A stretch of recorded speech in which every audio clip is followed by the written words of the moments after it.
First law of thermodynamics में आपने देखा हुआ था कि अगर आप किसी सिस्टम को डेल्टा क्यू अमाउंट जितनी हीट दे दो, ठीक है, ये अपने पास है एक सिस्टम। ओके, इस सिस्टम को मैंने क्या कर दिया, डेल्टा क्यू अमाउंट की हीट प्रोवाइड कर दी। चलो भाई साहब, कितनी हीट दे दी मैंने, डेल्टा क्यू अमाउंट की हीट दे दी, ले ली, इसने एक्सेप्ट कर लिया, बोला साहब सही है, बहुत सही काम किया, कुछ दिया ही है, कुछ लिया नहीं है आपने मेरे से। मैं बोला सही है, ठीक है। अब ये जो है हमारे पास, ये जो सिस्टम है, ये सिस्टम कैपेबल है वर्क करने के लिए।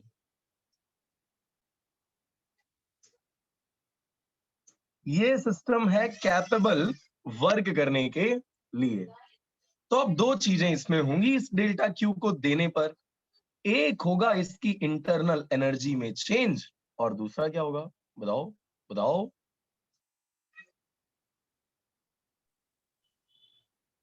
और change in work done. Change in work done नहीं, वर्क डन बोलेंगे उसको या ना।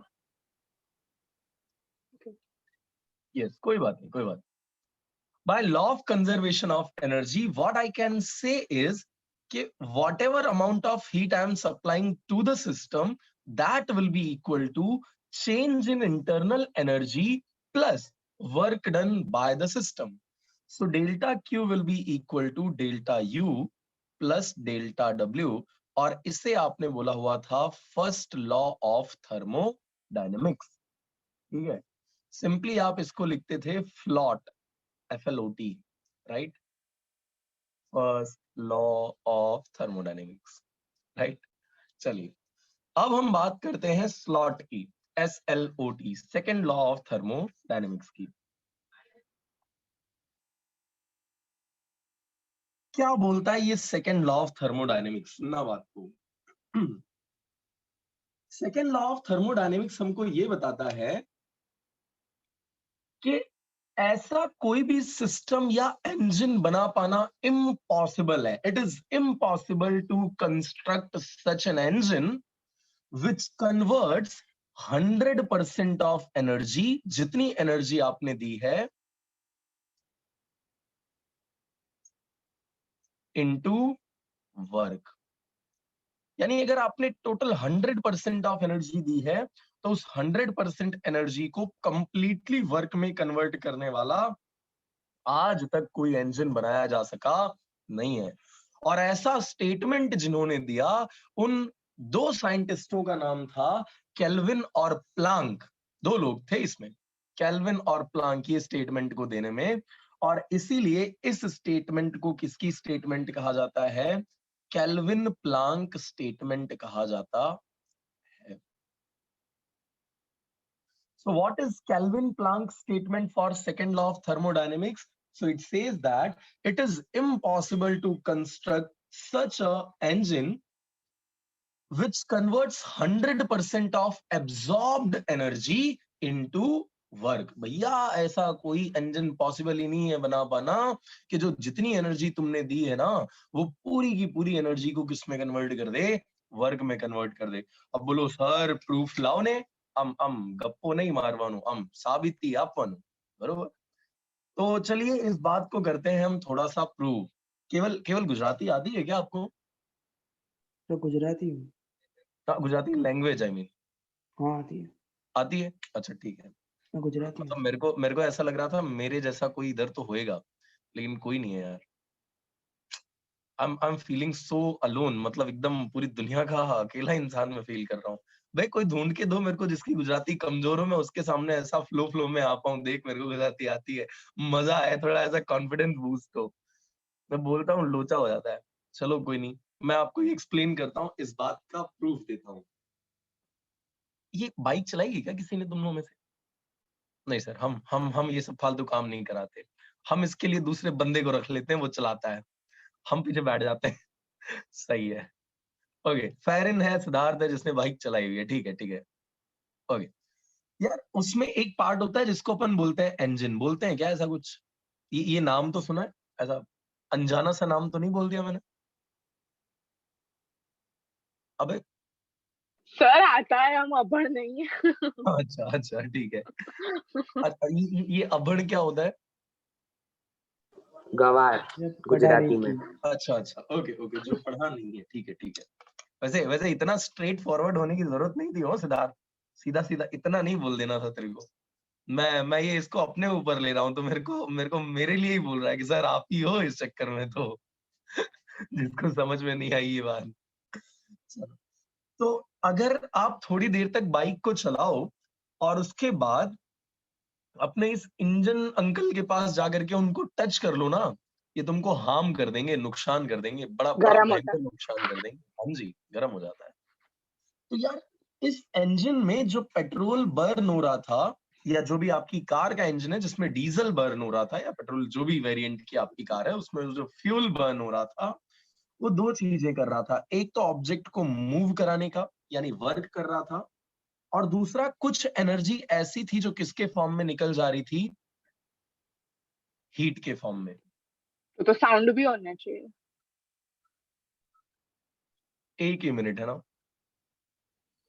एनर्जी आपने दी, यानी जो इंजन के अंदर जो फ्यूल बर्न हुआ, उसकी वजह से दो फील होने वाली एनर्जीज आपको मिली। एक तो जो वर्क हो रहा था वो आपने ऑब्जर्व किया, व्हीकल एक जगह से दूसरी जगह मूव हो रहा था, वर्क हो रहा था।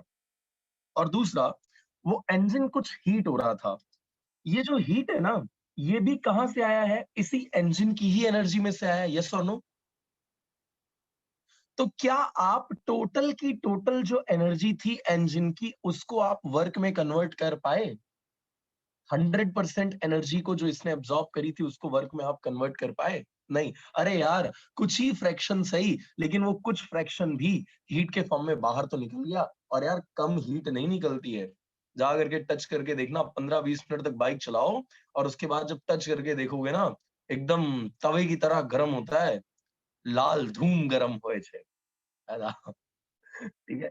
सो भयंकर उसके अंदर हीट होती है। तो इतनी जो हीट होती है ना, वो नुकसान कर सकती है अपने को। इन शॉर्ट मेरे कहने का मतलब ये है कि केपी भाई साहब ने ये बोला, यानी कैल्विन और प्लांक ने एक स्टेटमेंट हमको ऐसा दिया, he told us that it is impossible to construct such an engine which converts 100% of absorbed energy into work। भाई साहब ये कुछ हो सकता नहीं है, सही बात नहीं है, गलत है। तो ये था पहला statement for second law of thermodynamics. This is the first statement. अभी ये स्टेटमेंट एक बंदे को पसंद नहीं आई। उसको उसको ऐसा था कि तुम लोगों की लाइफ में ऐसा सिंपल सा काम नहीं पसंद आ रहा था, तो उसने इस स्टेटमेंट को चेंज करके एक नया स्टेटमेंट दिया। और स्टेटमेंट देने वाले साइंटिस्ट का नाम था क्लॉसियस, और इसीलिए इस स्टेटमेंट को क्या नाम दिया? क्लॉसियस स्टेटमेंट नाम दिया गया। So second law of thermodynamics के कितने स्टेटमेंट हैं? 2। पहला स्टेटमेंट इसके नाम से जाना जाता है केल्विन प्लांक स्टेटमेंट। दूसरा स्टेटमेंट क्लॉसियस स्टेटमेंट कहा जाता है। सो क्लॉसियस स्टेटमेंट में हम क्या बोलते हैं, क्या स्टेटमेंट है, तो सुनना। हीट का फ्लो कहां से कहां होता है सिद्धार्थ? हीट का फ्लो किस बॉडी से किस बॉडी की तरफ होता है? सर मतलब ऐसे समझा नहीं क्वेश्चन। मान लो मैं तुम्हें दो बॉडीज दे रहा हूं, एक का टेम्परेचर है T2, एक का टेम्परेचर है T1, where T2 is greater than T1, तो मेरे को बताओ हीट फ्लो की डायरेक्शन क्या होगी? T2 to T1। राइट ना? हाँ अरे सर। बाकी लोग अग्री करते हो क्या? Yes sir. गुड। सिद्धार्थ अब तुम्हारा कोई क्वेश्चन है क्या? सर आपने साइंटिस्ट का नाम क्या लिखा समझ नहीं आ रहा। अच्छा फिर से लिख देता हूँ, रुक। नहीं अच्छा, मैं बोला यार कोई अगर ऐसी कोई बड़ी बात है तो मैं बोला डाउट हो कोई होगा, रुक मैं लिख देता हूँ। ना ना।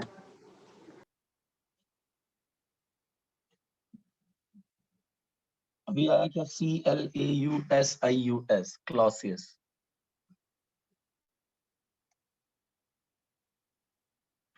अब हैंड रेज खत्म कर दे। Thank you. चलिए, सो क्लॉसियस स्टेटमेंट के अंदर हम क्या देखते हैं?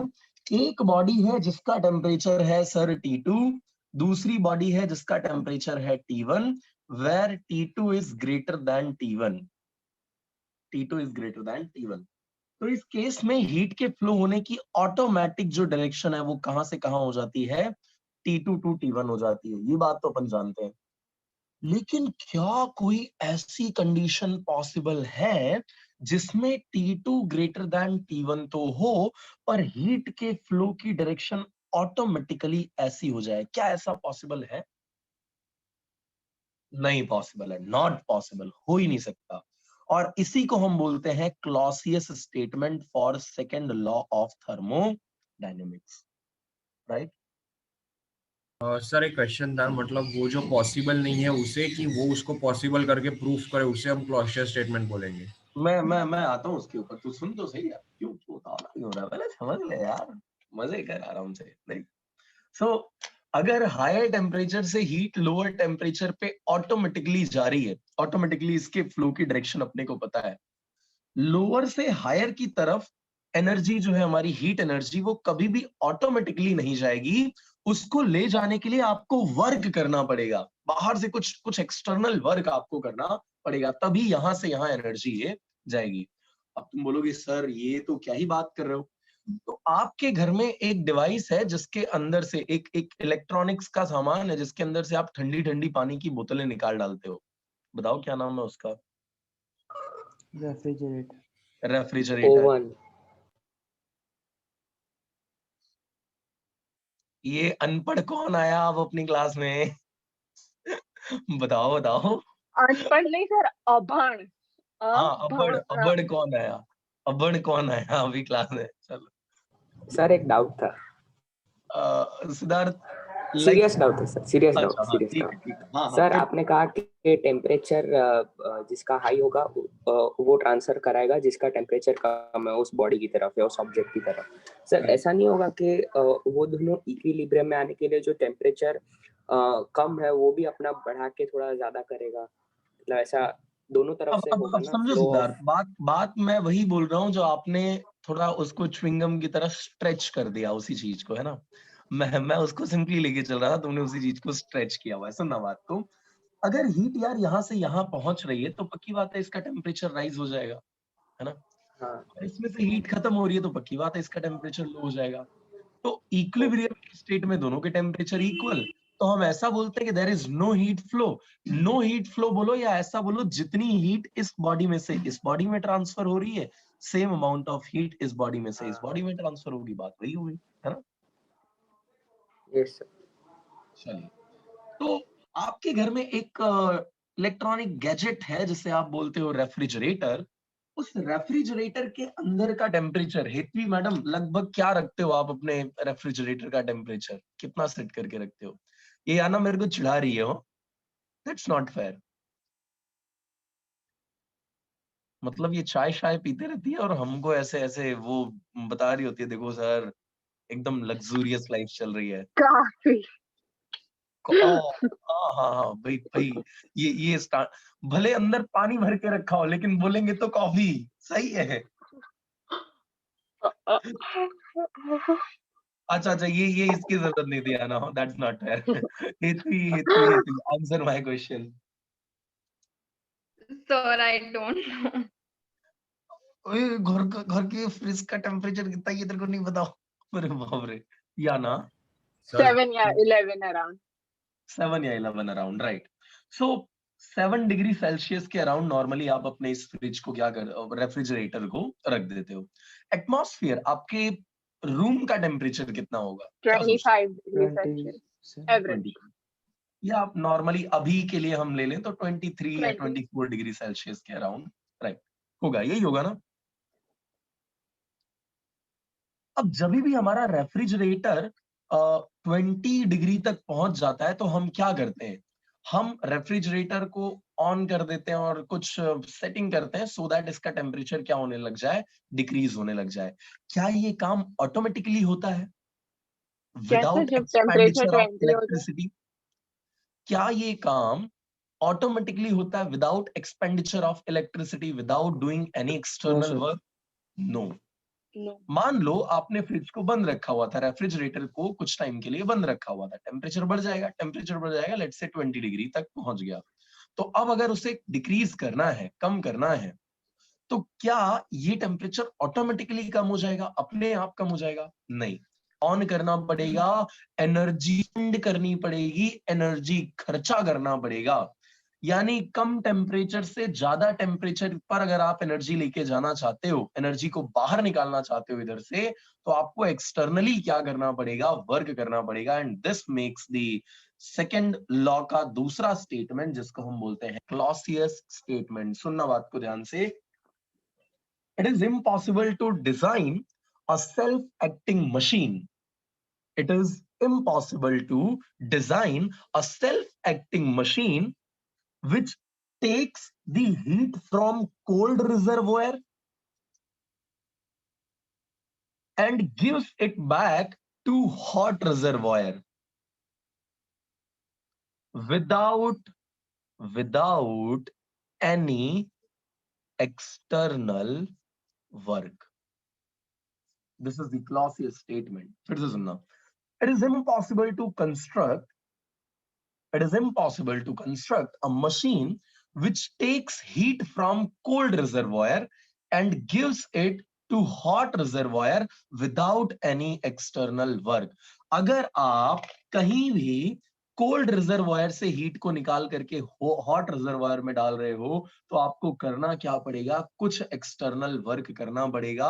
यही था स्टेटमेंट क्लॉसियस का, और जब उसका नेगेटिव फॉर्म उन्होंने दिया, तब हमने उसको क्या बोला, Clausius statement for second law of thermodynamics. Statement last time फिर से सुनना। It is impossible to construct a device और a machine which can take the heat from cold reservoir and give it to hot reservoir without any external work. ऐसा कोई machine बना पाना possible नहीं है, इम्पॉसिबल है ऐसे मशीन को कंस्ट्रक्ट कर पाना जो कोल्ड रिजर्वायर से ही हॉट रिजर्वायर में हीट को ट्रांसफर कर दे और कोई एक्सटर्नल वर्क भी तुमको नहीं करना पड़े। अरे क्लियर है क्या? हाँ जी सिद्धार्थ साहब बोलिए। सर एक एग्जांपल दे सकता हूँ, क्या वो करेक्ट है कि नहीं सर, आप जज करें। बताइए, देखते हैं। सर नहीं, मैं जैसे कि जज नहीं अब कर सकता, सॉरी, आई कांट नहीं जज, जज। मतलब you will correct if I am wrong ऐसा। यस सर यस, ऐसा मतलब हो जैसे सकता कि है। हमने ठंडे आइस को रखा है, आइस क्यूब को, and after 1 hour it melts into water, तो सर इसमें तो विदाउट एनी एक्सटर्नल वर्क हमने कर दिया ना उसको हॉट कोल्ड से। सर इस प्रोसेस में आप याद करो, हीट का ट्रांसफर कहां से कहां हो रहा है, बताओ। ये कोल्ड बॉडी अपनी हीट को अगर और दे देगी ना, कोल्ड बॉडी अपनी हीट को और अगर एनवायरनमेंट को दे देगी, तो एनवायरनमेंट का टेम्परेचर कंपैरेटिवली इंक्रीज हो जाएगा और इसका टेम्परेचर और डिक्रीज हो जाएगा। इवेंचुअली फाइनल ये होगा कि ये आइस तुम्हारी और स्ट्रॉन्गर फॉर्म में चली जाएगी, समझ रहे हो? बट होता ये है कि आइस जो है ना सर, वो बाहर से एक्सटर्नल एनर्जी को एब्जॉर्ब कर लेती है, हायर टेम्परेचर वाली। जो एनवायरनमेंट हायर टेम्परेचर पे है कंपेयर टू आइस, वहां से वो एनवायरनमेंट से एनर्जी को एब्जॉर्ब करती है और तब मेल्ट होती है। अपनी एनर्जी को दे करके थोड़ी कोई मेल्ट होता है यार। तो सर वो एनर्जी ली हमने बाहर से, वो तो नेचुरल है ना, वहाँ पे क्या वर्क किया हमने? तो वो मैंने आपको क्या बताया कि it is impossible to construct a device, मतलब ऐसा कोई भी डिवाइस आप नहीं बना सकते हो जो कोल्ड रिजर्वायर में से हॉट रिजर्वायर में अपने आप एनर्जी को भेज दे, कोल्ड से हॉट में। लेकिन यहाँ तो तुम्हारा जो एटमॉस्फेयर है ना भाई साहब, वो तो 27 डिग्री पे ऑलरेडी है और ये आइस तुम्हारी -1 डिग्री पे पड़ी हुई है ना, तो यहाँ तो एनर्जी कहाँ से कहाँ जा रही है, हायर टेम्परेचर से लोअर। ये तो ऑटोमेटिकली पॉसिबल है, ये तो पॉसिबल है। बात ये है ना कि यहां से यहां एनर्जी ऑटोमेटिकली ट्रांसफर नहीं होगी, ये बता रहा है ये statement. Siddharth yes sir. Okay yes sir, understood. Okay. Hello Barishri, Hi, sir. How was exam? Sir, good. अरे यार, इसकी आवाज ही बंद हो गई है ना।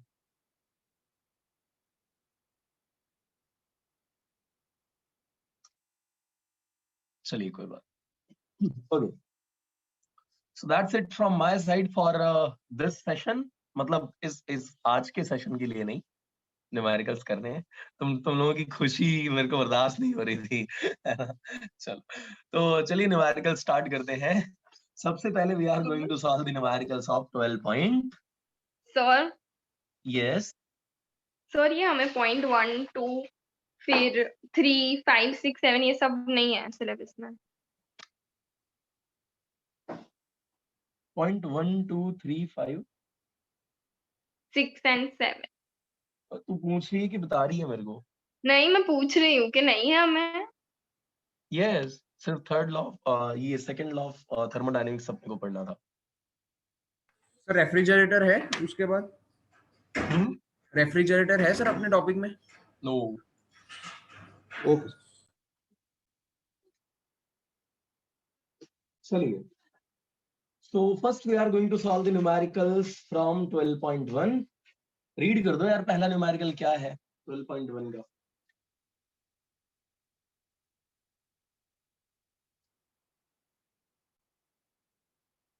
जल्दी जल्दी, क्विक। मैं करती हूँ सर। Yes please.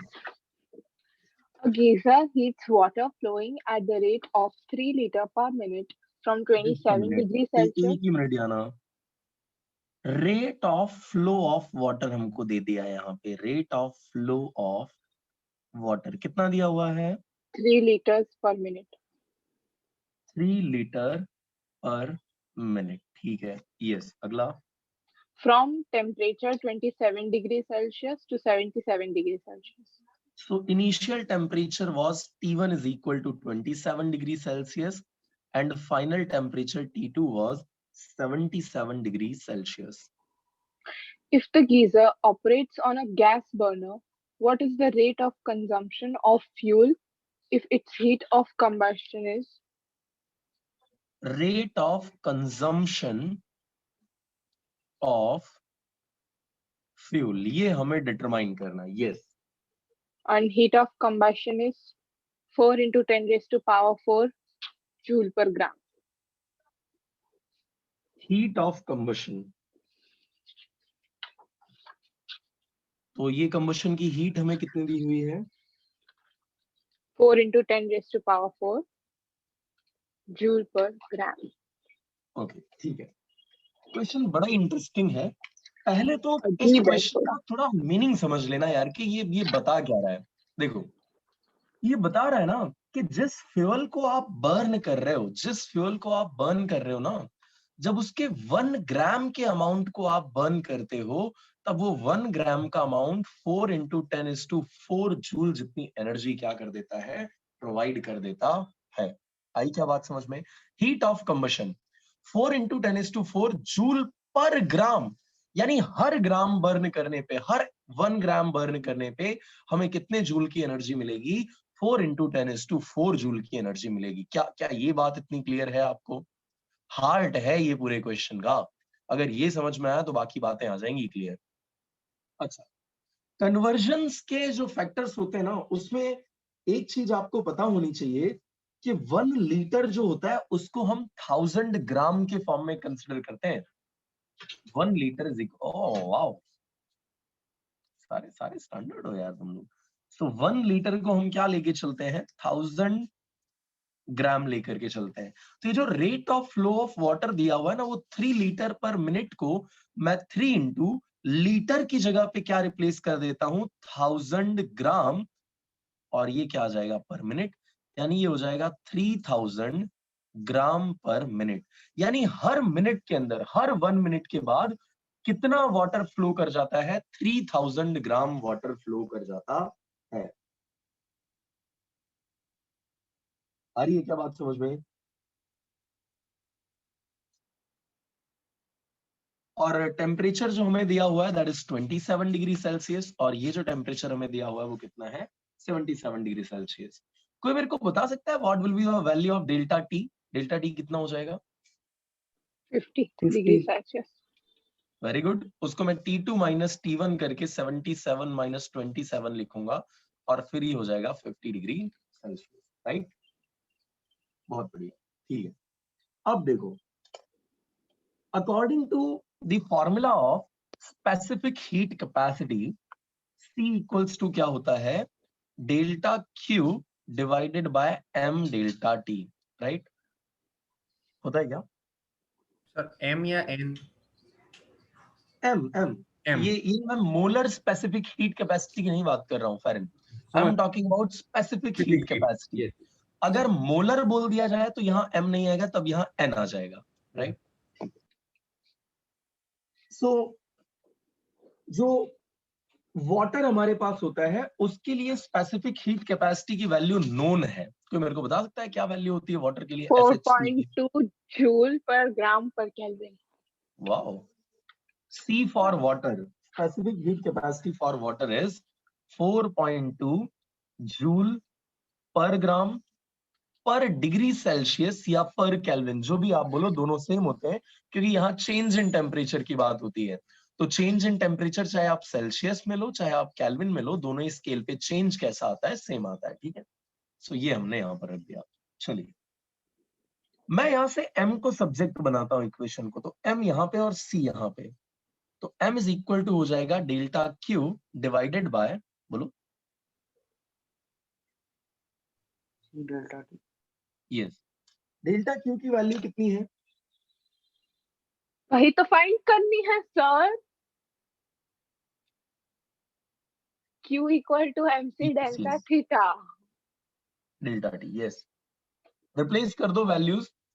m की वैल्यू कितना मास एंटर हो रहा है, तो rate of flow of water में आप चेक करो हर मिनट के अंदर कितना मास एंटर हो रहा है, 3000 gram. Okay, so this is going to be 3000 gram per minute. मैं यहाँ यूनिट साथ में लिखते चल रहा हूं ताकि आगे चल के अपने को कोई कंफ्यूजन ना हो जाए कि यूनिट क्या आएगा उसमें। C की वैल्यू क्या है? 4.2 जूल पर ग्राम पर डिग्री सेल्सियस। तो जूल पर ग्राम पर degree Celsius into delta T कितनी है वैल्यू? 50 डिग्री सेल्सियस की है, 50 डिग्री सेल्सियस की है। देखो यूनिट से हम कैंसिल करते जा रहे हैं, ये इतना कैंसिल हो गया। कैलकुलेट करो क्या आ रही है ये वैल्यू, 3000 इंटू 4.2 और 50।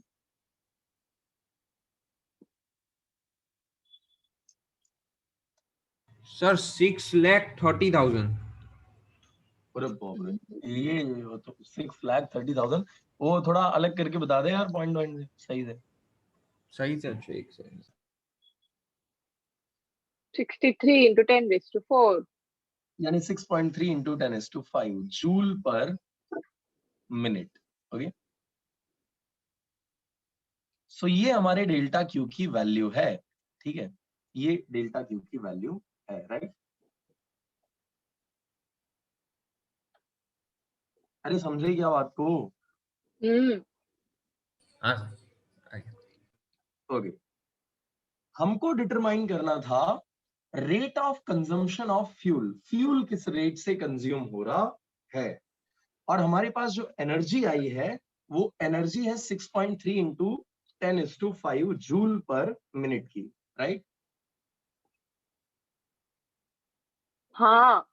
ओके, सो 1 मिनट के अंदर कितनी एनर्जी कंज्यूम हो रही है? 1 मिनट में कितनी एनर्जी कंज्यूम हो रही है? 6.3 इंटू 10⁵ जूल की एनर्जी कंज्यूम होगी, राइट? और ये जो हमारा फ्लूइड था, यानी जो हमने कंबस्ट किया हुआ है जिस फ्यूल को, उस फ्यूल ने किस रेट से एनर्जी दी हुई है? 4 इंटू 10⁴ जूल पर ग्राम के रेट से एनर्जी दी हुई है। ऐसा ही है ना? यस। तो बस तो डिटरमाइन कर दो इसके ऊपर से 1 मिनट के अंदर जो आपने जो एनर्जी हमें मिल रही है, दैट इज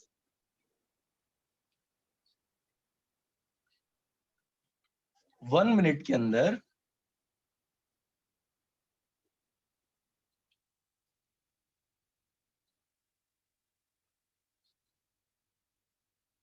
4 इंटू 10⁴ जूल का एनर्जी कंज्यूम हुआ है और 1 ग्राम।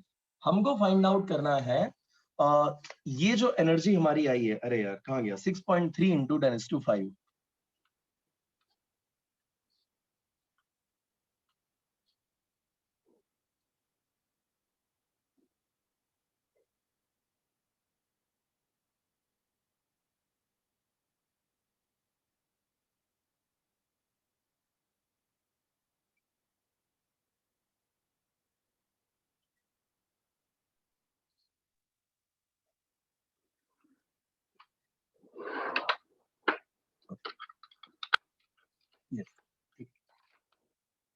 सो फाइंड आउट करो फिर ये कितना टाइम, कितने ग्राम 1 मिनट के अंदर कंज्यूम होगा।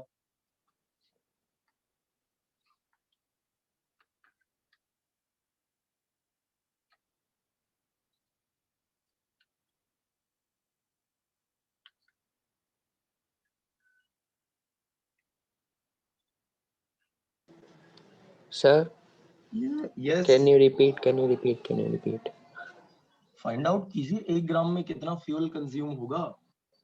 सर वो तो दिया है ना जूल में। 15.7. ये जो जूल में दिया हुआ ना, ये 1 ग्राम में जितना एनर्जी निकली है उस फ्यूल में से वो है। ओके 1 मिनट के अंदर कितने ग्राम फ्यूल हमारा कंज्यूम होगा वो हमें डिटरमाइन करना है। ओके बताओ 15.7. कैसे। 6.3 into 10 raised to 5 divided by 4 into 10 raised to 4. क्यों। क्योंकि हमें रेट फाइंड करना है ना कंजम्पशन का। यस, तो ऐसे मतलब डिवाइड क्यों किया फिर। अरे हमें दिया हुआ है 1 मिनट में इतना कंज्यूम होगा तो डिवाइड ही तो करेंगे। ऐसा कोई लॉजिक थोड़ी है। सर हमने जो फाइंड किया ना वो 1 मिनट के लिए था, ठीक है। हाँ जी वो था जूल पर मिनट में। बिल्कुल। और ये जो हमें रेट मतलब दिया हुआ है ना क्वेश्चन में, हीट ऑफ कंबशन, वो पर ग्राम दिया हुआ है। ऐसा कुछ समझे आप? भी सर सरल भाषा में हम क्रॉस मल्टीप्लिकेशन करेंगे। नहीं ऐसा इतना सिंपल भी नहीं है भाई। देख 4 into 10⁴ जूल जितनी जो एनर्जी है ना, ये ऑब्टेन करने के लिए मेरे को कितना फ्यूल बर्न करना पड़ रहा है। यही तो 1 मैं ग्राम बोली का। थी सर, आप तो कैसे खोटा बोलते हो। अच्छा ओके लेकिन मुझे कितनी एनर्जी चाहिए। मुझे चाहिए 6.3 into 10⁵ जूल पर मिनट की energy.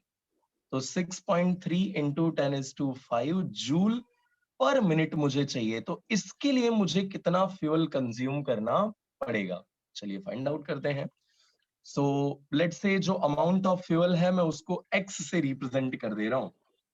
So x will be equal to इतनी एनर्जी मुझे चाहिए, इसका मैं क्रॉस मल्टीप्लिकेशन यहाँ पे, और ये टर्म कहाँ आ जाएगा डिवीजन में।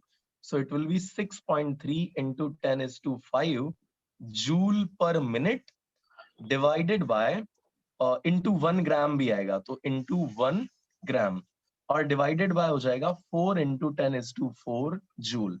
सो अल्टीमेटली जब आप यूनिट्स को यहां से कैंसिल करोगे तो ये ग्राम पर मिनट, ये आपका हो जाएगा रेट ऑफ फ्यूल कंजम्पशन, और ये जो आएगा इनका रेशियो बताओ कितना आ रहा है।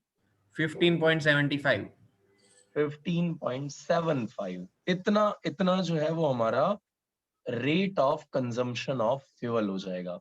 यानी 15.75 ग्राम फ्यूल हमको हर मिनट देना पड़ेगा, तब ये जो टेम्परेचर है वो 27 से 77 का मेंटेन रहेगा। क्लियर है क्या। अरे यार 4 into 10⁴ जूल में कितने ग्राम बर्न हाँ करना पता पड़ है रहा था। हमको सर। ओके ठीक है, चलिए next question. Next question. what amount of heat must be applied to 2 point applied supplied supply यार supplied सारे नींद में है क्या तू। नहीं सर। ओके बोल। फिर से हाँ, what amount of heat must be supplied to 2.0 into 10 to the power minus 2 kg of nitrogen at room temperature to rise its temperature by 45 degrees Celsius at constant pressure. So उसमें मोल mass of N2 हमें 28 दिया है। Value of R is equal to 8.3 joule per mole per kelvin and Cp is equal to 7/2 R। रुक जा R की value 8.3 joule per mole per kelvin पर mole per kelvin. Okay ठीक है। और Cp की value 7/2 r multiply by r. Okay yes ठीक है चलिए। 4. सो सेकंड क्वेश्चन में हमसे पूछा हुआ है what amount of heat must be supplied to this much amount of nitrogen. Nitrogen gas हमको दी हुई है। सो ये वो नाइट्रोजन गैस है, मास इतना है, टेम्परेचर डिफरेंस हमको दे रखा हुआ है, यानी राइज करना है हमको इतना टेम्परेचर, तो जितना है उससे 45 डिग्री राइज करना है, यानी हमें चेंज कितना लेके आना है, 45 डिग्री सेल्सियस का चेंज लेके आना है। और ये बहुत इंपॉर्टेंट टर्म है, ये जो टर्म है ना, at constant pressure, it is very very important. ये बहुत कुछ डिसाइड करने वाला है, ये बहुत कुछ डिसाइड करने वाला है।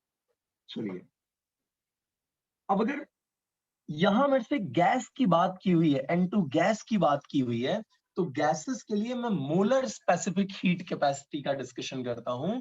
और जब मैं मोलर स्पेसिफिक हीट कैपेसिटी की बात करूंगा तो उस टाइम पर जो सीपी होगा, कांस्टेंट प्रेशर पे molar specific heat capacity, that can be given by delta Q divided by N delta T. क्या ये बात समझ में आई? कांस्टेंट प्रेशर गैस की बात थी, सीपी मैंने डिफाइन किया, it is equal to delta Q by N delta T. बोलो इंट्रो कर दो इसका, एन क्या होता है इसमें? Moles. Moles of yes, heat. Delta T तो अपन जानते हैं, डेल्टा क्यू है जितना हीट अपने को सप्लाई करना है, सीपी क्या है वो भी हमें पता है। चलो डिटरमाइन करते हैं हम इसको। तो यहां से अगर मैं डेल्टा क्यू को सब्जेक्ट बना लूं, so it is equal to N times CP delta T, correct. N क्या है? मास अपॉन मोलर मास, यही होता है ना मोल का formula. Given mass upon. Yes, given mass divided by molar mass.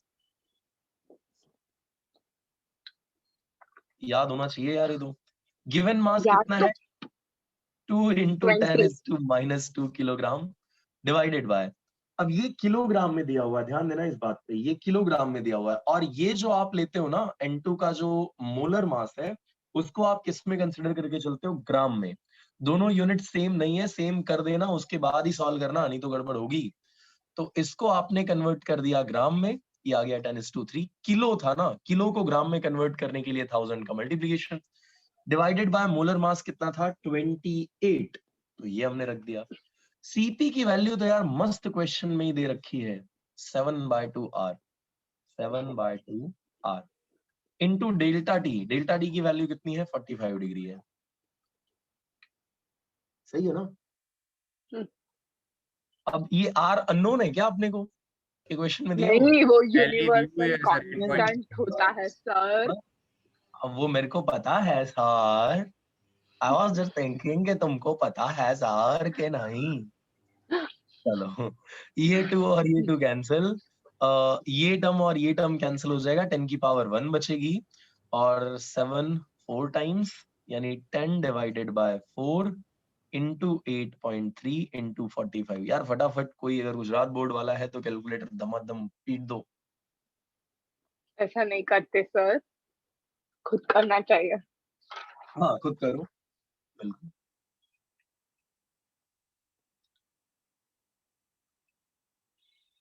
या ना ऐसे देख करके ही तू सॉल्व कर डालेगी, ऐसा ऐसा इतना इतना भयंकर मैथमेटिक्स है तेरा। नहीं सर, चौपड़ा वापड़ा।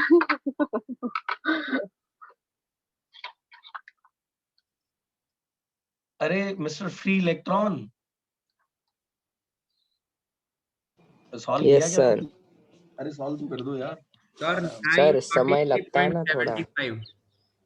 933 933.75. नहीं सर, 75 नहीं है। हाँ सर यही है। तो कितना आ रहा है? आपने कुछ गड़बड़ किया है सर। नहीं सर 75 या हाँ ठीक है। सर 5। हाँ मैं फिर से करती हूँ। कौन है ये सर इंटेलिजेंट चौपड़ा दिखा? Okay, so this was the question number 2। Next question बताओ क्या है?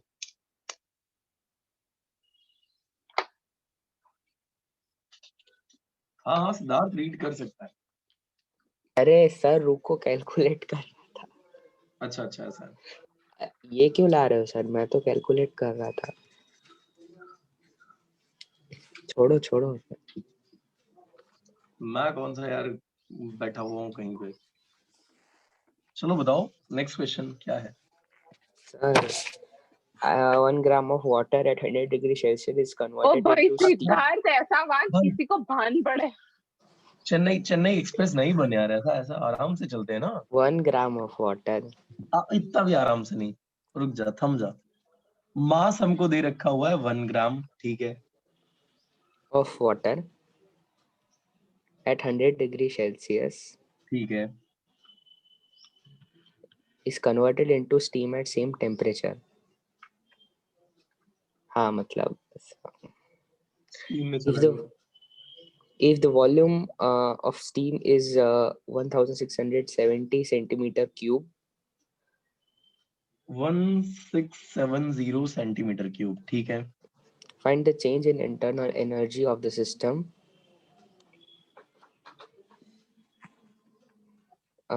Latent heat of steam is 2256 joule per gram. तो लेटेंट हीट ऑफ सिस्टम बोलना चाहता था ना। हाँ मतलब steam, sorry, steam कोई system. बात Given at 1 atmospheric pressure is equal to 1.013 into 10 raised to power 5 Newton meter. Metre की पावर -2 होगा। हाँ वही हाँ वही, मीटर न्यूटन पर स्क्वायर, मीटर स्क्वायर बोलते हैं, न्यूटन पर मीटर स्क्वायर बोलते हैं, मीटर स्क्वायर नहीं न्यूटन बोलते। पर मीटर स्क्वायर। हाँ जी सर।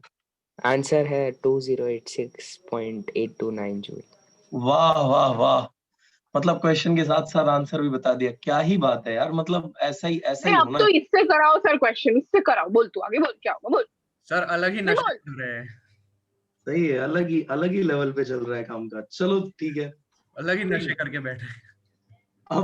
अब क्वेश्चन में पहले तो ये समझो कि सिचुएशन दे क्या रखी हुई है। क्वेश्चन में तुमको बताया हुआ है 1 ग्राम ऑफ वाटर है, ठीक है।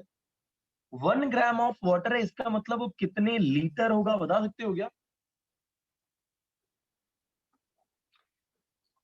0.001। Very good, 0.001। अगर आपको याद हो तो पिछले क्वेश्चन में ही हमने देखा था कि 1 litre is equal to how many gram? 1000 gram, right. 1 litre is equal to 1000 gram, ये हमने देखा हुआ। हाँ, और इससे आपको मीटर क्यूब में भी जाना है, क्योंकि एक देखो यहाँ पर स्टीम का वॉल्यूम 1670 सेंटीमीटर क्यूब दे रखा है। तो क्या किसी को पता है कि ये लीटर और सेंटीमीटर, इसका ग्राम और जो लीटर है इसका मीटर और सेंटीमीटर के फॉर्म में कन्वर्जन किस तरीके से किया जाता है?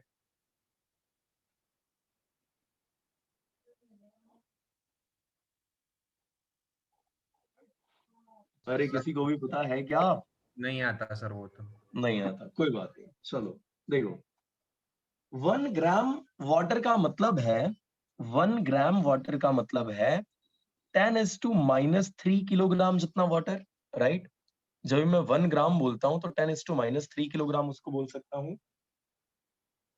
और जब इस किलोग्राम से आपको, ये किलोग्राम से जब आपको लीटर के अंदर जाना है या सेंटीमीटर क्यूब के अंदर जाना है, अब कुछ दिमाग चल रहा है क्या इसमें? कोई रिलेशन सोच पा रहे हो? नहीं सर, कोई बात नहीं। चलो, तो बेसिकली है क्या, वॉल्यूम अगर हमें निकालना है तो वॉल्यूम के लिए हमें चाहिए होता है मास, जो कि हमारे पास अवेलेबल है। देख लो यहाँ पे मास अपने को पता है, और वाटर की डेंसिटी क्या हमने रट रखी हुई है, क्या याद है अपने को? 1000 ग्राम पर सेंटीमीटर क्यूब। बहुत बढ़िया। तो rho of water is known for us and that is 1000 gram, 1 gram per centimetre cube होता है ना यहाँ ना?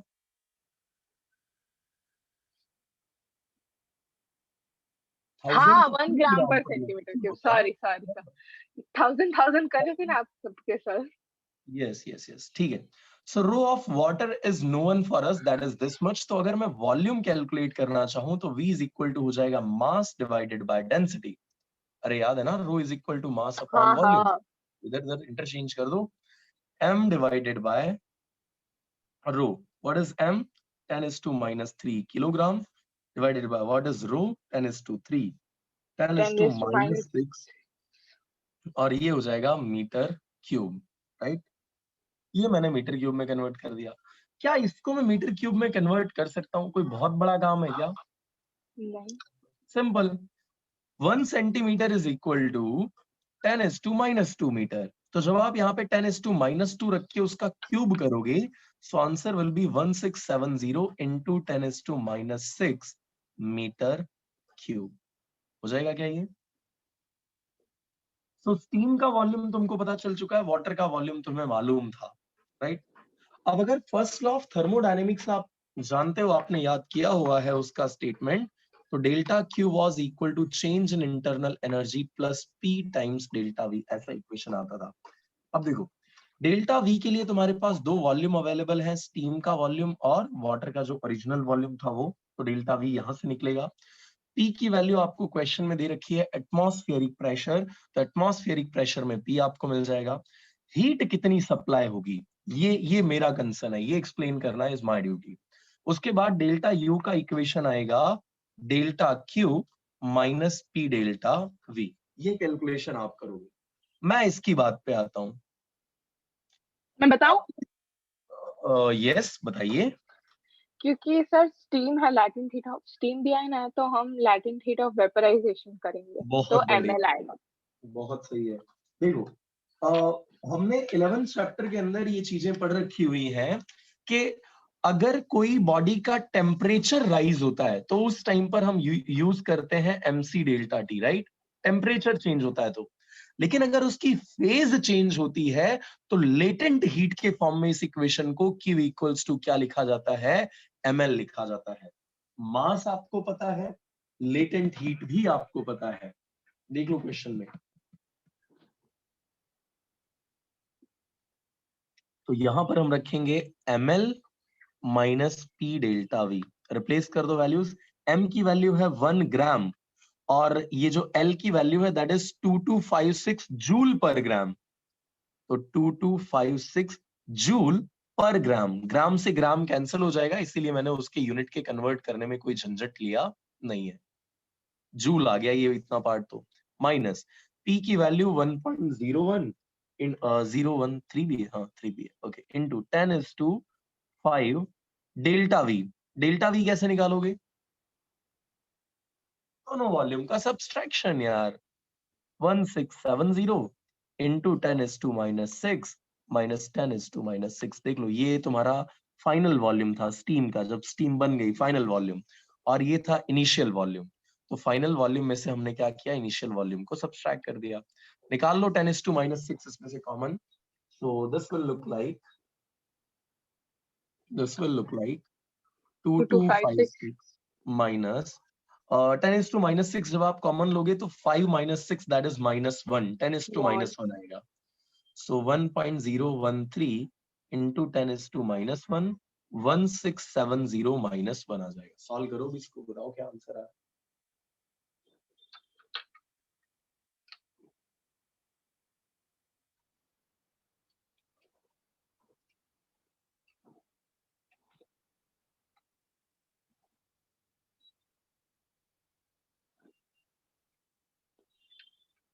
अरे आज ही आंसर मांगता है हम इस क्वेश्चन का. अंत ही रखो सर, फिर भूल हो जाती है मुझसे.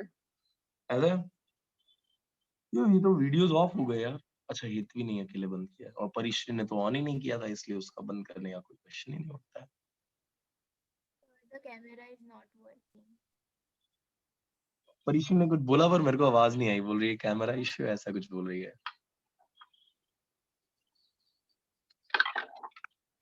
नहीं ऑन किया शायद. हो 2086.82. 2086.82. This much amount of joule. ये हो जाएगा आपका change in internal energy. Caval Sahib समझ में आया? Yes sir. ओके, चलिए ठीक है.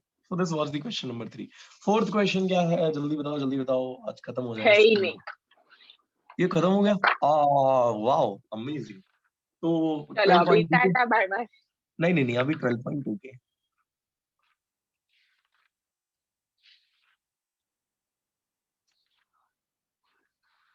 कर लेते हैं ना, अभी जो छोटे मोटे बच्चे हैं उनको भी खत्म कर देते हैं. बताओ क्या है 12.2 के न्यूमेरिकल्स में. 3 ही है सर, खत्म कर देते हैं जल्दी. अच्छा, उसमें भी 3 ही है. वाह. तो बताओ फर्स्ट क्या है 12.2 का. जी सर, एक मिनट. मेरी बारी है. A cylinder with a movable piston contains 3 moles of hydrogen okay, सो पहले जो है वो 3 मोल्स ऑफ हाइड्रोजन है. सो NH is equal to 3. चलिए, at standard temperature and pressure. STP पे. The walls of cylinder are made up of a heat insulator. No heat transfer will be there. Heat insulator है, so no heat transfer will be there. और ऐसी wall जिसके through heat का transfer नहीं होता है, उस वॉल को हम फिजिक्स की लैंग्वेज में बोलते हैं adiabatic wall. Adiabatic wall. And the piston is insulated by having a pile of sand on it. Okay, वही. मतलब By वहां what पर भी हीट का factor? ट्रांसफर नहीं हो रहा होगा. जब आपने सैंड का पाइल वहां पर कर दिया हुआ है, तो हीट का ट्रांसफर बेसिकली बिल्कुल नहीं हो रहा है. और जब हीट का ट्रांसफर नहीं हो रहा होगा तो डेल्टा क्यू हो जाएगा 0.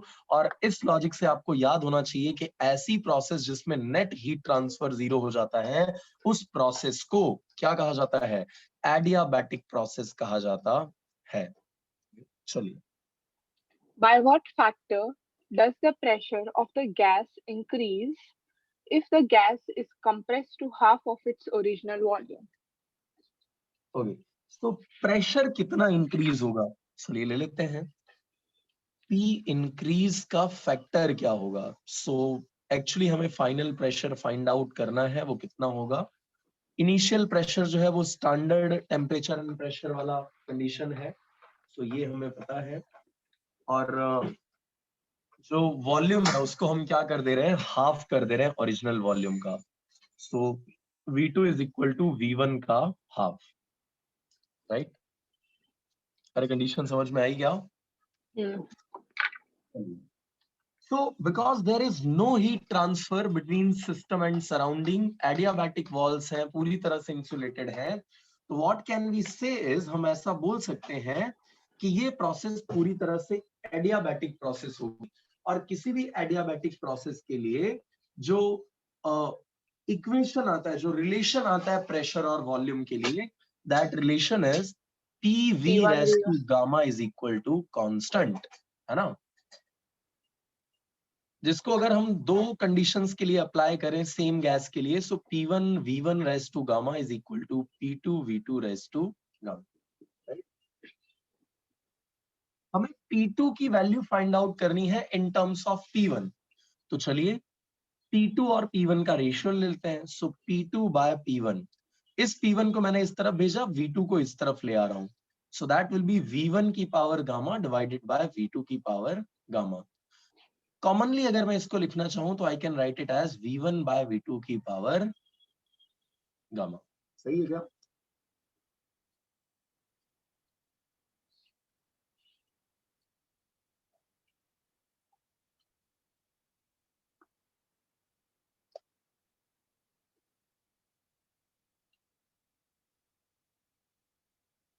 What is V1? It is V1 only.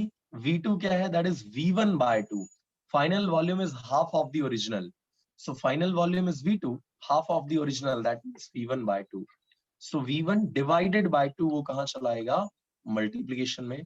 और पूरे की पावर क्या हो जाएगी? गामा. ये कैंसिल हो गए. So 2 is to क्या हो जाएगा? Gamma. Gamma is what? It is the ratio of two specific heats. है ना? CP plus CV. By upon. Yes. तो जब आप रेशियो लेते हो तो ये कितना आ जाता है? 1.4. यानी कि बेसिकली ये जो वैल्यू आएगी वो 2.14 होगी. So P2 will be equal to 2.14 times of P1. 2 is to 1.4 times P1. अब इसकी वैल्यू कैसे कैलकुलेट करोगे? सोचो। वही मैं आपसे पूछा। हाँ। तो ऐसे क्वेश्चंस में क्या करो, लॉग अप्लाई करना पड़ेगा तुमको, बड़ा ही भयंकर सा काम आएगा, अरे है ना, लॉग एंटी लॉग वाला काम। लेकिन अगर तुम थोड़ा हिम्मत रख सकते हो तो इसकी वैल्यू को याद कर सकते हो, क्योंकि इस टाइप का जो भी क्वेश्चन आएगा ना, उस क्वेश्चन के अंदर या तो वॉल्यूम हाफ हो रहा होगा, या तो वॉल्यूम फोर्थ हो रहा होगा, या तो वॉल्यूम एट्थ पार्ट का हो रहा होगा। तो it is convenient to remember this value. अगर याद कर लेते हो तो दैट्स ग्रेट, उससे अच्छा कुछ भी नहीं है। So, जब आप इसको सॉल्व करते हो तो ये वैल्यू आती है 2.638 के अराउंड, या 2.63 जैसी कुछ होती है। So P2 is equal to finally क्या हो जाएगा, 2.63 टाइम्स P1। इतने फैक्टर से ये इंक्रीज हो जाएगा, ठीक है।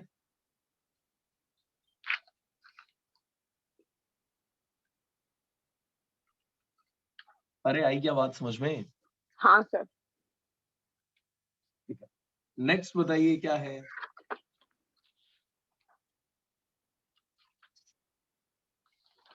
पृथ्वी, अगला क्वेश्चन रीड कर दो। जी sir. In changing the state of gas adiabatically for an equilibrium state A to another equilibrium state B, an amount of work equal to 22.3 joule is done on the system. एक minute यार, रुक। हाँ sir. Adiabatically हो रहा है, okay, process adiabatic है, okay, process adiabatic है। अब आगे। From an equilibrium state A to another equilibrium state B, okay, an amount of work equal to 22.3 joule is done on system. If the gas is taken from state A to B via a process in which the net heat absorbed by the system is 9.35 calorie, how much is the net work done by the system in its latter case? LATTER, latter case. Okay. So situation कुछ ऐसी हमको दे sir रखी है। Last में है 1 calorie is equal to 4.19 joule. Okay, 118 joule के around, okay, 19, ठीक है। So 1 calorie is equals to 4.19 joule, ठीक है। क्वेश्चन समझना पहले तो, हम क्या करते हैं, we are changing the state of a gas जो इनिशियली एडियाबैटिक है, एक स्टेट ए से दूसरे स्टेट बी तक लेके जा रहे हैं by a process which is adiabatic in nature. अगर एडियाबैटिक प्रोसेस है तो उस केस में, इस पर्टिकुलर केस के लिए, net heat transfer will be equal to 0, है ना। नेट हीट ट्रांसफर इस केस में क्या हो जाएगा, 0 हो जाएगा। और क्योंकि work done on the system है, सुनना बात को, वर्क डन क्या है, ऑन द सिस्टम है। तो क्या आप मेरे को बता सकते हो work done on the system को आपने फिजिक्स में, केमिस्ट्री में नहीं हो, फिजिक्स के अंदर जो पहला वाला सेशन था उसमें क्या कंसिडर किया हुआ है, माइनस किया हुआ है, right. Work done by the system यानी एक्सपांशन ऑफ गैस जो है उसको आप पॉजिटिव लेते हो, work done on the system उसको आप क्या लेते हो, नेगेटिव लेते हो। तो यहां केस में work done on the system बताया हुआ है, ऑन द सिस्टम है, यानी ये वर्क डन आपको कैसा लेना पड़ेगा, नेगेटिव लेना पड़ेगा। चलिए ले लेते हैं। So this W is equal to -22.3 joule. तो according to first law of thermodynamics, delta Q is equal to delta U plus delta W। Fortunately process adiabatic है इन केस 1, तो ये वैल्यू हो जाएगी 0, delta U plus delta W। Delta W यहाँ plus में इस तरफ आकर के माइनस हो जाएगा, so delta U equals to minus of delta W। Ultimately value हो जाएगी 22.3 जूल। बोलो इसमें किसी को कोई doubt? Change in internal energy हमको मिल गई, दैट इज 22.3 जूल। वो भी प्लस में आएगा। अब देखो क्वेश्चन में हमको बोला हुआ है कितना वर्क डन करना पड़ेगा अगर कोई दूसरी प्रोसेस जिससे हम 9.35 कैलोरी जितनी हीट सप्लाई कर रहे हैं तब। तो पहले तो ये कैलोरी बड़ा ही इनवैलिड सा कामकाज दिया हुआ है, इसको जूल में कन्वर्ट करो। 9.35 इंटू कैलोरी से जूल में जाने के लिए 4.19 का मल्टीप्लीकेशन। सर 4.2 ले सकते हैं? हाँ ले सकते हो, चल जाएगा। अरे बताओ ये कितना आया? 9 4 10 39.27 39.27 this much amount of joule ये एनर्जी आ गई। वर्क अपने को फाइंड आउट करना है, इंटरनल एनर्जी तो पता ही है, लगा दो। So delta Q is equal to delta U plus delta W। हमें फाइंड आउट करना है डेल्टा W, सब्जेक्ट बना लेते हैं delta Q minus delta U। Delta Q is 39.27, delta U is 22.3। Solve करो कितना आ रहा है? 16.8 16.8 okay. This much amount of joule, इतना हमें वर्क करना पड़ेगा। समाप्त वीडियो। actually 87 वो तो है। सर 97 आएगा एक्चुअली। मैंने 4.2 लिया है कैलोरी। ठीक है ठीक है ठीक है, मतलब वो आप कैलकुलेट कर लेना, वो आपस में आप झगड़ झगड़ के ठीक कर लेना, बाकी जो गड़बड़ हो रही है ठीक है, एक दूसरे के साथ लड़के सही कर लेना, that is your responsibility. I will not interfere in that. ठीक है चलो अगला क्वेश्चन।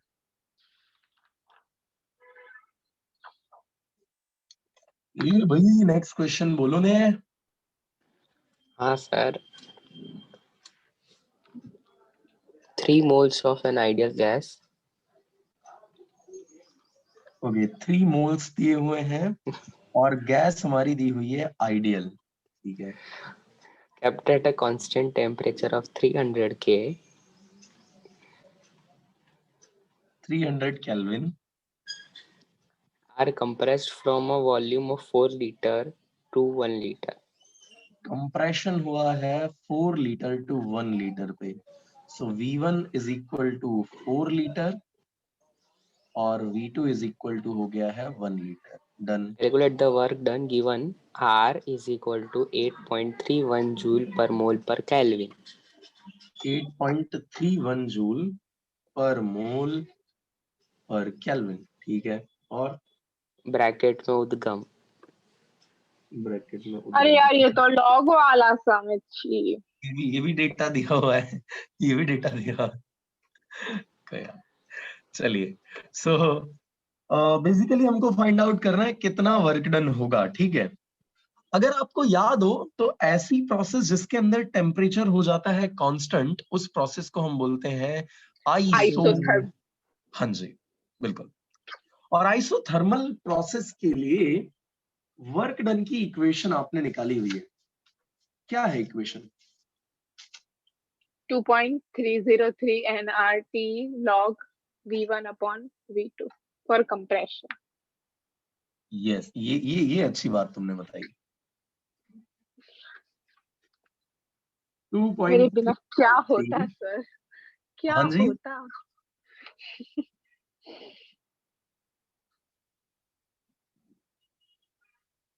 तो इस तरीके की इक्वेशन अपने पास होती है।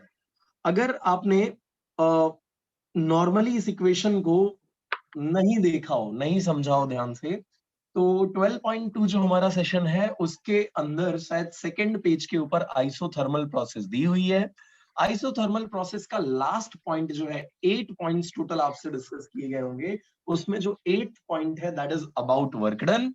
और उस वर्क डन में एक इक्वेशन आपने डिराइव की हुई है और वो इक्वेशन है work in isothermal is equal to 2.303 nRT log of V2 by V1।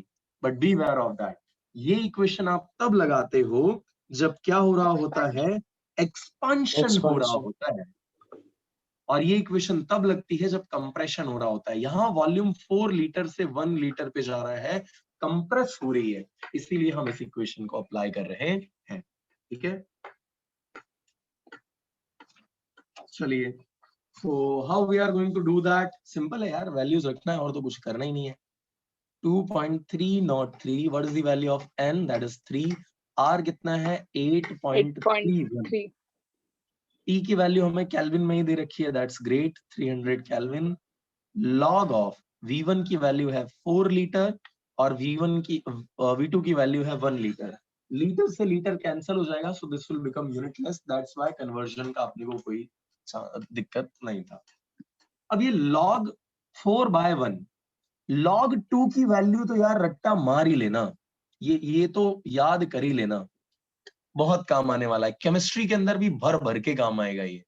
किसी को याद है क्या? 1.7 समथिंग कुछ था। log 2 is equal to 0.3010, ये वैल्यू होती है यार। 10 के बेस में ना अगर log बोला हुआ है 2 का, तो ये वैल्यू तो तुम्हारे मुंह पे होनी चाहिए, बीइंग अ साइंस स्टूडेंट। ये वैल्यू तो याद ऐसे होनी चाहिए ना कि नींद में भी कोई आंधी आती हो ना तो भी तुमसे कोई पूछे तो यही आंसर निकलना चाहिए। log 2 बेस 10 कितना होगा? तो ये इतना आएगा। अब समझो यहां मैं इसका यूटिलाइजेशन कैसे करने वाला हूं, देखना। 2.303 into 3 into Into 2. 8.31 into 300 log of 4/1 का मतलब है 4, और 4 को मैं लिख सकता हूं 2 का स्क्वायर। कर सकते हैं क्या ऐसा? और log के अंदर ये जो डिजिट का पावर होता है ना, वो कहाँ आ जाता है? आगे आ जाता है, तो इस 2 को आगे ले आओगे। So this 2 will log be 2.303 into 3 into 8.31 into 300 into 2 log 2। क्या log 2 की वैल्यू हम जानते हैं? ऑब्वियसली जानते हैं यार, अब तो याद हो जाना चाहिए। 3010, पॉइंट में 3010। चलिए रख देते हैं values. 2.303 into 3 into 8.31 into 300 into 2 into 0.3010। अब सॉल्व कर दो, जो आएगा तुम्हारा आंसर हो जाएगा।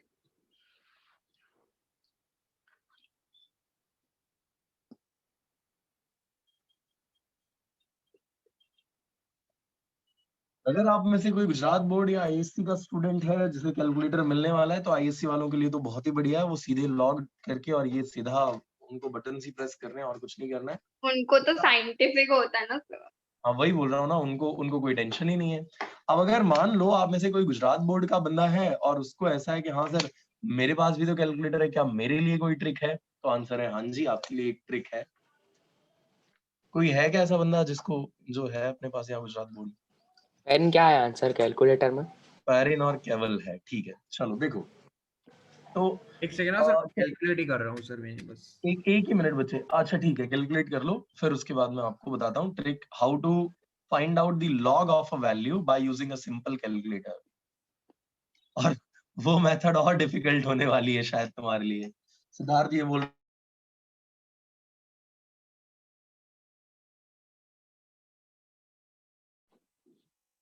ये इसका फेशियल एक्सप्रेशन देखो यार, ऐसा डरावना सा answer is 10,368.93। once more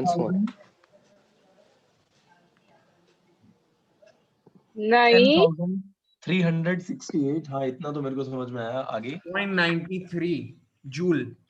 0.93 joule, ठीक है। मेरा आंसर ही नहीं आ रहा है। well done bro। तो इतनी तेज चिल्ला क्यों रही है तू यार? Shout out to you bro.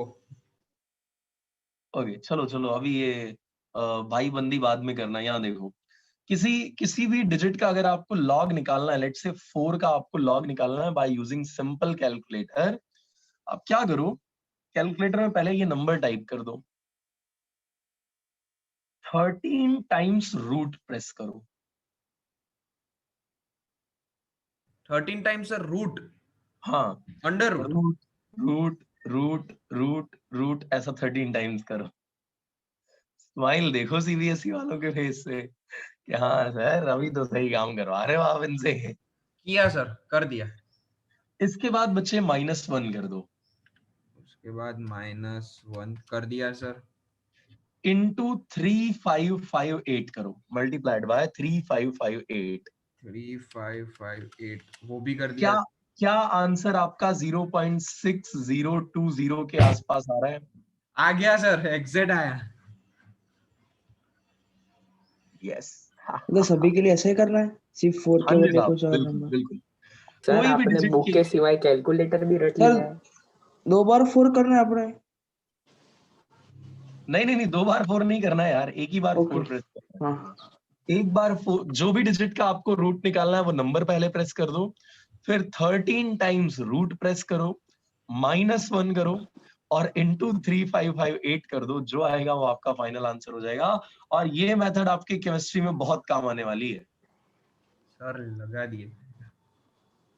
और कभी कभी ऐसा लग रहा हो कि सर ट्रस्ट थोड़ा सा कम है आपकी इस बात पे, तो केमिस्ट्री के न्यूमेरिकल उठा करके और उसमें लगा करके देख लेना। लेकिन ये सही तभी होगा जब तुम्हारा लॉग का जो बेस है ना वो कितना होगा, 10 होगा, तभी ये मेथड लगाना, नहीं तो झोल हो जाएगा। अगर कहीं पर ln लिखा हुआ है या ऐसा लॉग लिख के बेस में e लिख दिया हुआ है, तो पहले इसमें लिख देना 2.303 और फिर log बेस 10 हो जाएगा, राइट? यानी अगर क्वेश्चन में दिया हुआ है ln ऑफ 4, तब गलत हो जाएगी आपकी ये मेथड, तब नहीं चल पाएगा। तो सिंपली आपको क्या करना रहेगा, ln से log में जाना रहेगा और उसके लिए 2.303 log 4। अब इस पे लगा सकते हो अपनी मेथड। मतलब आंसर में 2.303 कर देना मल्टीप्लाई। वो भी सही है, बिल्कुल सही है केवल, एकदम सही है। सर कितना टाइम लगा था रटने में किस चीज को? ये सब? अरे कुछ ये सब तो यार ऐसे हम लोग तिकड़म ढूंढते रहते थे, क्योंकि I was also a student of Gujarat board. तो कैलकुलेटर मिल जाता था ना, तो हम अपने टीचरों का माथा खाते थे कैलकुलेटर से। वो हमको फिजिक्स के लिए आते थे पढ़ाने के लिए सर हमारे, हम उनसे कैलकुलेटर सीखते थे। देखो ये हमारा हमारा कितना कितना बड़ा लेवल है। मतलब बंदा पढ़ाना कुछ और चाहता है, हम पढ़ कुछ और रहे होते थे। सही है। सर 12th में बोर्ड में मिलेगा कैलकुलेटर?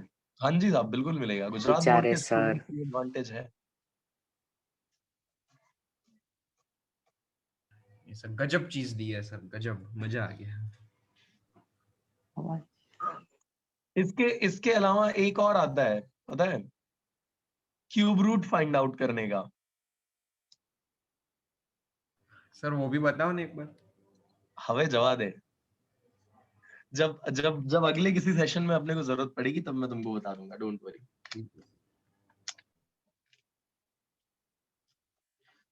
ये तुमको काम पड़ेगा इसका मेजरली